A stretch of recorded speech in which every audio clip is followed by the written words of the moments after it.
बिहार चुनाव नतीजों के बाद जहां सत्ता पक्ष अपनी जीत और मंत्रिमंडल विस्तार की तैयारियों में था, वहीं अचानक एक ऐसी खबर सामने आई जिसने राजनीति ही नहीं पूरे क्षेत्र को हिलाकर रख दिया।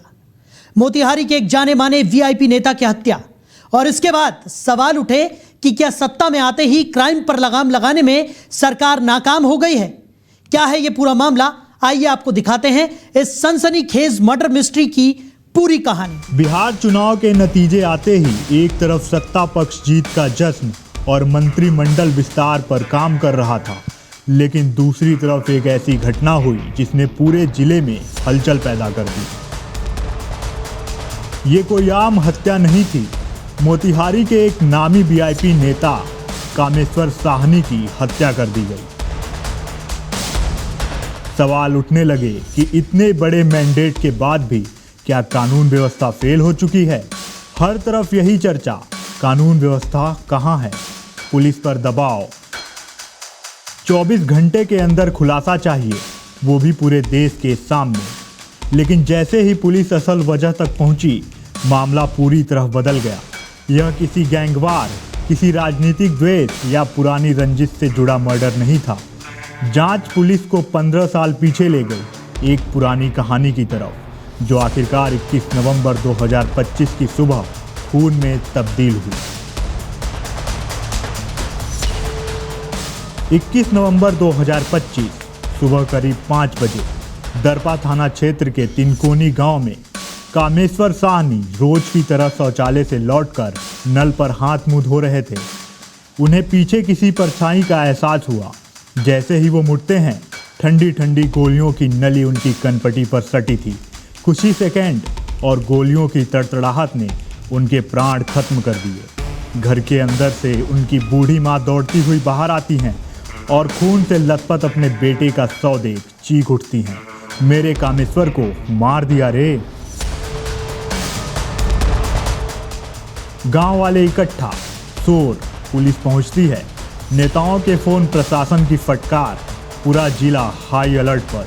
सोशल मीडिया पर खबर, चुनाव खत्म होते ही राजनीतिक हत्याएं शुरू। लेकिन जांच यही नहीं रुकी। एसआईटी, फॉरेंसिक और डॉग स्क्वाड को लगाया गया, और डॉग स्क्वाड ने जो किया, उसने इस केस को बिल्कुल उलट कर रख दिया। कुत्ता सीधे कामेश्वर के पुराने घर में घुस गया। अब पुलिस के सामने बड़ा सवाल, क्या कातिल घर का ही है? पहले पुलिस ने माना कि मामला राजनीतिक हत्या है। कामेश्वर की कुछ राजनीतिक रंजिशें भी थी, लेकिन जैसे ही डॉग स्क्वाड घर के अंदर गया, पुलिस को 2010 की एक पुरानी थ्योरी मिली। साल 2010 कामेश्वर की पहली पत्नी की अस्पताल में इलाज के दौरान मौत। 2 छोटे बच्चे पीछे छूट गए। गांव वाले बार बार कहते, दूसरी शादी कर लो, दबाव बढ़ा। छोटे भाई ने सुझाव दिया कि उसकी साली से शादी करा दी जाए, और फिर कामेश्वर ने सोनी निषाद से शादी कर ली। कुछ साल सब सामान्य रहा। सोनी बच्चों को पालती रही, लेकिन बड़ा बेटा धीरे धीरे जवान हुआ, और यहीं से रिश्ते गहरी खाई में गिरने लगे। जांच में सामने आया, पिछले 3 सालों से बड़े बेटे सावन और उसकी सौतेली मां सोनी के बीच अनैतिक संबंध थे। वही घर, वही कमरे, और पिता राजनीति में व्यस्त। 15 नवंबर को कामेश्वर ने दोनों को एक ही बेड पर देख लिया। उनका पूरा संसार टूट गया। लेकिन उधर पत्नी और बेटे के दिमाग में दूसरा डर, अगर बात खुल गई तो सब खत्म। इसीलिए दोनों ने प्लान बनाया, 21 नवंबर की सुबह कामेश्वर को रास्ते से हटाने का। दरपा थाना कांड संख्या 293-25 में कामेश्वर साहनी की हत्या के संबंध में घटना का सफल उद्भेदन हुआ है।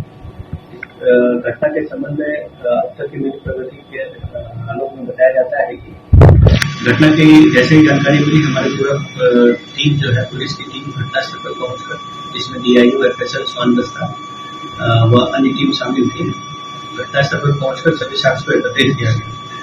अभी तक बड़ी पदाधिकारी के निर्देशन में एक एसआईटी का भी गठन किया गया। एसआईटी के द्वारा सभी सर्कमस्टांशियल एविडेंस, तकनीकी एविडेंस तथा भौतिक साक्ष्य का विश्लेषण करते हुए घटनास्थल के पर पहुंचकर क्राइम सीन को पूरा रिकंस्ट्रक्ट किया।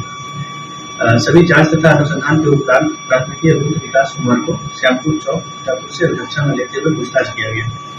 पूछताछ के दौरान विकास कुमार के द्वारा अपने साथ मृतक का बेटा सावन कुमार तथा कांड की भरनी सोनी निषाद, मन्नू कुमार उर्फ अभिमन्यु एवं शैलेश सिंह की संलिप्तता को स्वीकार किया गया है।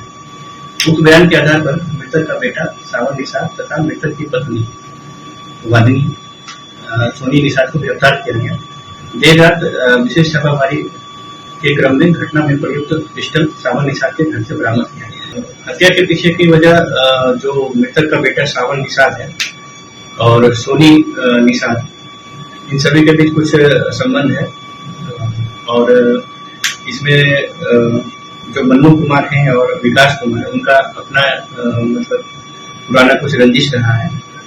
इन सभी विषयों पे अगर अनुसंधान किया जा रहा है और भी कुछ लोगों के सामने होने की आशंका व्यक्त की जा रही है, जिस पर हम लोग अनुसंधान। ये जो पिस्टल घटना में प्रयुक्त जो हथियार है वो मन्नू कुमार के द्वारा अवेलेबल कराया गया है सावन को, और इसमें सावन और मन्नू कुमार और विकास कुमार उस दिन घटना में शामिल थे तथा घटना को खारिज किया गया। पुलिस के सामने जब यह कहानी खुली, अधिकारी भी हैरान रह गए। पहली बार उन्हें ऐसा केस मिला था जिसमें मां और बेटे के बीच नाजायज संबंध हो और उसी को बचाने के लिए पिता की हत्या कर दी जाए। कामेश्वर अक्सर राजनीतिक कारणों से बाहर रहते थे और इसी दौरान सौतेली मां और बेटे के बीच यह संबंध गहराता गया। आज मोतिहारी में चर्चा है, कौन जिम्मेदार, सोनी या वो बेटा जो पिता के कंधे बनने के लिए पैदा हुआ था लेकिन उन्हीं को कंधा देने से पहले मौत का कारण बन गया।